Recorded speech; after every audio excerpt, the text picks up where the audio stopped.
We're talking about post-crisis survival, and we're not talking about traditional field craft where we have to go out in a survival situation and rub sticks together.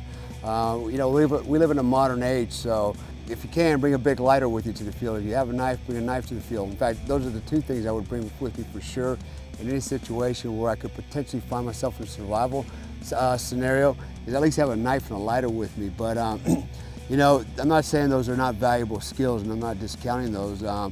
Again, it goes back to the 6 P's: prior planning prevents piss poor performance. If I know I'm going to go on a camping trip, for example, or I'm going to go out on a day trip, or hiking somewhere, I'm going to carry my day pack, for example, my day and a half pack, and it's going to have those essentials in there that I might need should I find myself stranded in the environment. I'm going to always carry a knife with me. I'm going to have some type of a lighter or some kind of a matches or something to start a fire with. I'm going to have certain things with me all the time. And I know that in a survival situation, at a minimum, I need a knife, and preferably a knife and a lighter. If I have those two things, I can probably fare pretty well and come out on the other end of most survival situations. And then everything else that I bring along is just icing on the cake.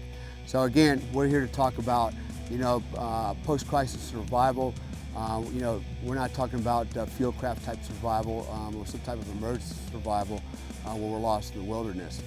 Hey, it's Jimbo over here with another tip. This one is about the importance of knowing how to knock someone out fast. Sounds brutal, and it is, but you need to know this. I mean, let's say you get into a physical confrontation. You tried to avoid it, but sometimes that's just not possible, is it? You may be cornered, or you may have your wife or girlfriend with you, so escape is simply not an option.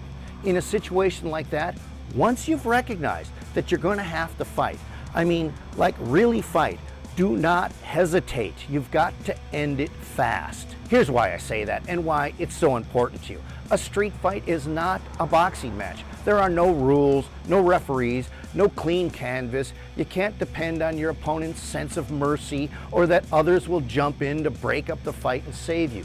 No, every second that a real-world confrontation continues, the dangers and the risks for you multiply exponentially.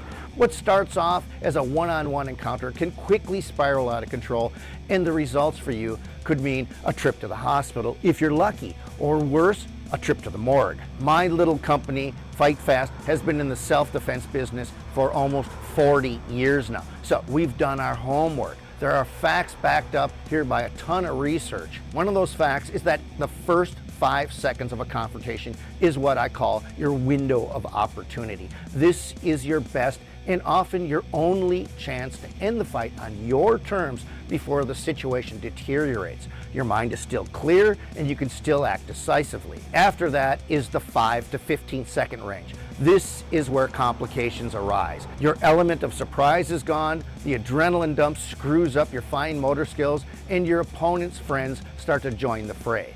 It's not hopeless yet, but things have already started to go sideways for you in just a period of 5 to 15 seconds. At 15 seconds, you hit what I call a critical danger zone. Exhaustion begins to set in, sapping your strength, slowing your reaction times. You'll likely be taken to the ground with his friends kicking and stomping on your head. Also, if there's a weapon, it's likely to be drawn into play at this point of the game. And this is where things really start to go south for you, which is why staying on your feet and ending the fight decisively within the first 5 seconds is your only true defense against these mounting threats. Neutralizing a threat in under 5 seconds minimizes your exposure to danger and provides you with the greatest chance of a safe outcome for you. Which is why I insist that a knockout would be the perfect solution for you here. But the trick is, how do you do that? Well, it's not as hard as you may imagine. I can't cover it all here, but I've put together an illustrated guide for you, 10 instant knockout techniques. It's yours for free. The link is in the description. Get it now while it's still available. Again, it's all yours for free, and it's there where you'll discover the simple secrets to ending a fight in 5 seconds or less. Thanks for watching our video lessons here at TRS Direct. Hit the like button down below and consider subscribing to our channel here on YouTube. Hit the bell icon and we'll send you a notification when there's a new lesson available. Thanks again for watching.